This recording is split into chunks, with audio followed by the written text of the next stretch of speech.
a Covid num estágio acentuado de aumento do número de casos seria uma boa pauta para a gente tratar de saúde.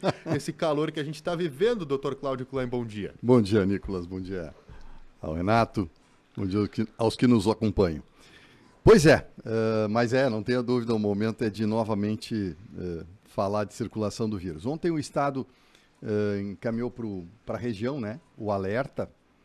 Então, a região vai precisar tomar, né, o alerta pressupõe, aqueles 3 As do Estado, pressupõe que a região tome, a região não é Lajeado apenas, tome algumas medidas, né, para serem apresentadas ao comitê estadual, que vai avaliar essas medidas, se pertinentes ou não. Então, estaremos aí durante o dia debatendo aí a possibilidade de algumas medidas aí para tentar segurar um pouquinho a circulação do vírus. A gente tem acompanhado, e principalmente nas relações, e de que nunca se teve tantas pessoas contaminadas com a Covid-19. Felizmente, são casos que, em sua maioria, ou pelo menos totalidade dos que eu tive contato, são leves. Sim. Ninguém acabou tendo que se internar ou ter uma situação mais grave. Lajeado ontem chegou a mais de 1.700 casos positivos e segue aumentando. A gente tem acompanhado as notícias que falam aí no intervalo de 2 a 3 semanas ainda de crescimento no número de casos, mas que não está tendo repercussão na internação. Ontem a UTI do HBB ainda tinha 2 pessoas apenas. Exato.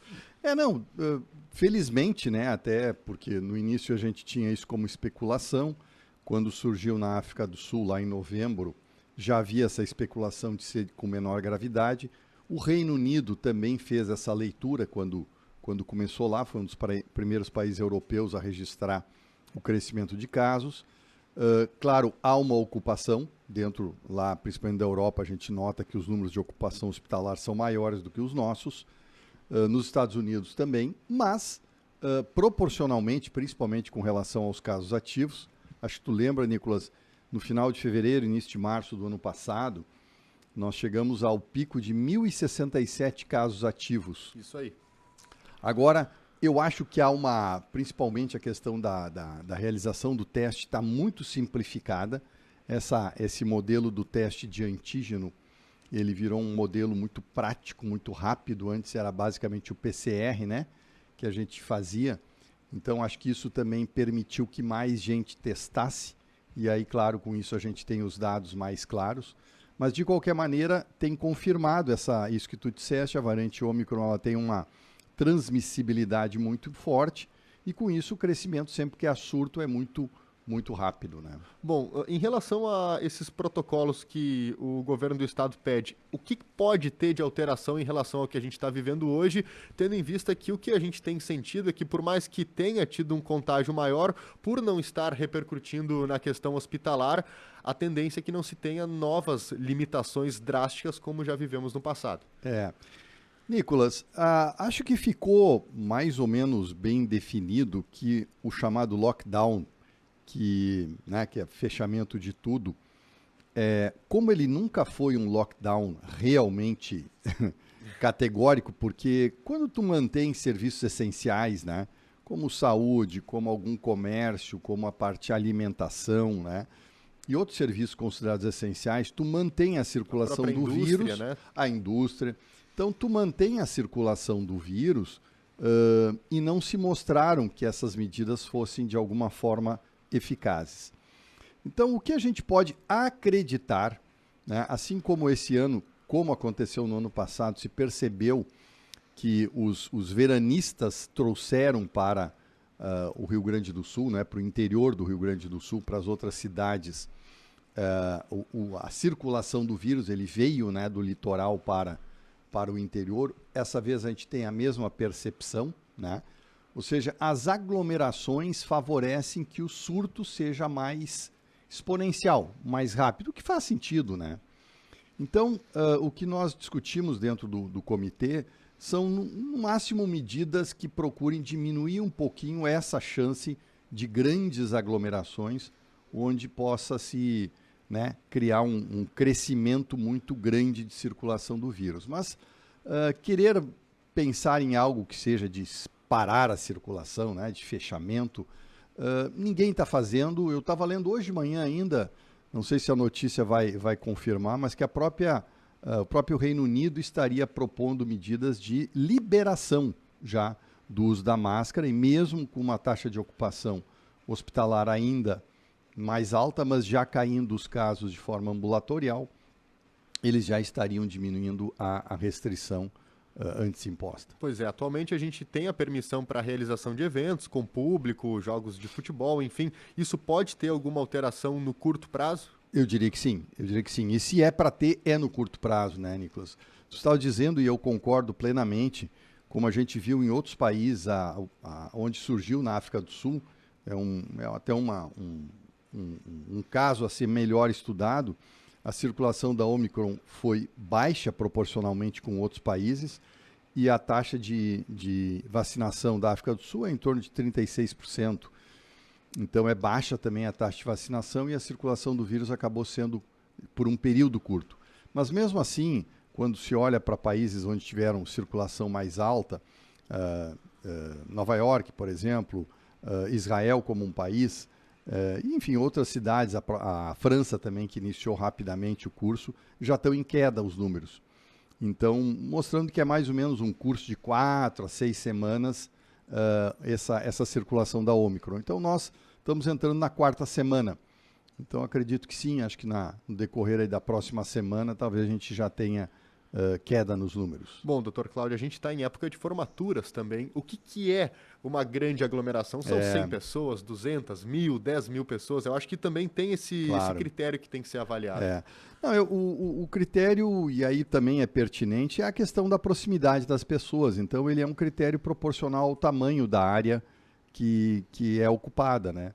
Sempre que a gente obrigar, né, num espaço pequeno, colocar as pessoas muito próximas umas das outras, e a gente falava esses ambientes, isso foi também, acho que era uma medida feliz, esses ambientes com som, que obriga as pessoas a quererem conversar de forma mais alta, favorece realmente que a pessoa transmita mais, né, gotículas de saliva, e se estão contaminadas, então, a contaminação de outros. Bom, eu acho que é importante fazer essa ressalva, Dr. Cláudio, em relação à pessoa que testou positivo. A gente tem tido um alto número de pessoas com o vírus ativo, e que a gente reforça que cumpram, então, esse intervalo de 7 dias isoladas, para daí sim evitar uma propagação maior. Excelente, boa lembrança, Nicolas. Eu defendo muito essa medida. Foi uma medida que ficou muito marcada na Coreia do Sul, que eles tomaram por orientação esse tipo de ação. Em vez de ficar isolando a todos, mesmo os assintomáticos ou não positivados, eles foram muito eficientes em identificar o que é positivo, fazia o isolamento, na época eram 14 dias, e eram acompanhados pelas equipes de saúde, né, para saber que a pessoa realmente ficou em isolamento. E aí aquela pessoa que é a possibilidade de transmissão evitaria de transmitir. Então, nesse momento, é muito importante essa tua observação. Aqueles que estão sintomáticos ou que são positivos, evitem realmente contaminar outros, porque é assim mesmo que aí a gente diminui a cadeia de transmissão, achata essa curva, né? E evita, então, que tenha-se esse crescimento, essa explosão de casos. Pelo que eu tenho acompanhado nas notícias, Dr. Cláudio, a variante Ômicron, ela chega a superar, inclusive, o sarampo na sua transmissibilidade, em função de ela transmitir num intervalo muito curto de tempo para muitas pessoas. É interessante. Nicolas, falávamos antes ainda os principais sintomas, né, de um resfriado tradicional, né, uma congestão nasal, um pouquinho de peso frontal, uma garganta que é um pouco arranhada, né, dolorida, né, às vezes um pouco de tosse. A tosse não é uma predominância, né, mas mesmo assim, porque a tosse seria um dos grandes fatores de transmissão, e mesmo não sendo um fator tão importante na Omicron, ela ainda assim é muito transmissível. Então, isso mostra que a concentração de vírus na área da via aérea superior, no caso, então, provavelmente nas narinas, né, que é onde o sintoma é mais predominante, acaba favorecendo muito a transmissão do vírus. Bom, em relação à vacinação das crianças, Lajeado iniciou então nessa quarta-feira, especialmente para as crianças com comorbidades e também indígenas. Como que está essa situação e a recomendação da Prefeitura? Bom, nós seguimos as orientações do Ministério e em seguida também pelo Comitê Estadual, que organiza isso junto com as secretarias municipais de saúde dos municípios. Então foi aberto, até porque o número de doses não foi muito grande, foram abertas então essas classes, né, de comorbidades, pessoas com deficiências permanentes, quilombolas e indígenas. E mesmo assim um percentual em torno de 57% do público-alvo, né? Ontem a vacinação transcorreu de forma tranquila. Eu acho que os pais estão mais seguros, assim, já que todos os dados favorecem de que a doença na criança ela é bem menos grave do que nos idosos, né? São extremidades bem opostas. Os riscos são bem mais elevados nas pessoas bem idosas e bem pequeno nas crianças. Então, talvez por isso, os pais têm menos urgência em correr para a vacinação do que ocorreu, né, naquela primeira fase aí no ano passado. Nosso ouvinte pergunta em relação à vacinação. Minha filha testou positivo para a Covid, meu neto teve dor de garganta e dor de cabeça, não fez o teste. Pode fazer a vacina quando? Ele fez 12 no dia que estava com dor. 30 dias, né? Entre a infecção e a aplicação da vacina, 30 dias, né? O que a gente fica muito seguro de afirmar, Nicolas, a questão mais é técnica para fins de epidemiológicos, mas a pessoa que teve a doença, ela está imunizada de uma forma mais garantida, até mais completa. Natural, né? Exatamente. Mais completa do que propriamente com a vacina. Então, a pessoa que foi infectada e, claro, teve todo o processo, sintomas, confirmação do quadro, do ponto de vista, né, de teste, dá para ficar bastante tranquilo. Se testar positivo com teste rápido da farmácia, devo procurar o posto de saúde ou é possível comprar remédio por conta? Não, tem remédios que é por conta, alguns não, alguns são né, de exclusivo com receituário. O que tem hoje de novo, Nicolas, é que nós, desde sexta-feira, nós montamos uma declaração de afastamento e ontem montamos ali na prefeitura e deve sair hoje um decreto municipal que então define esse documento, essa declaração de afastamento como oficial para comprovar que a pessoa teve o teste positivo e dentro dos critérios do governo do estado, aqueles dias, né, 5, 7 ou 10 dias de afastamento conforme a categoria que a pessoa se enquadre.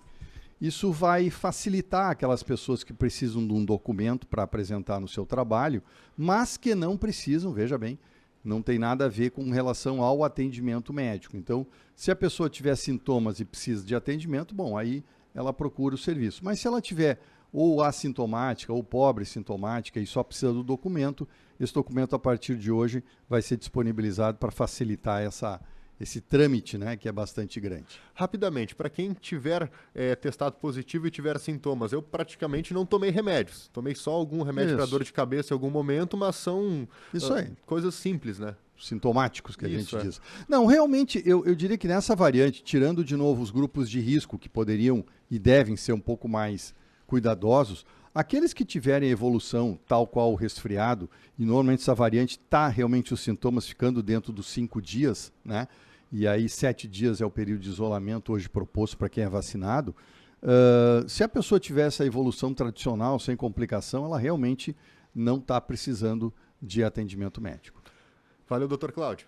Bom dia a todos. Médico pneumologista Cláudio Klein, secretário da Saúde de Lajeado, participando conosco aqui no Acorda Rio Grande.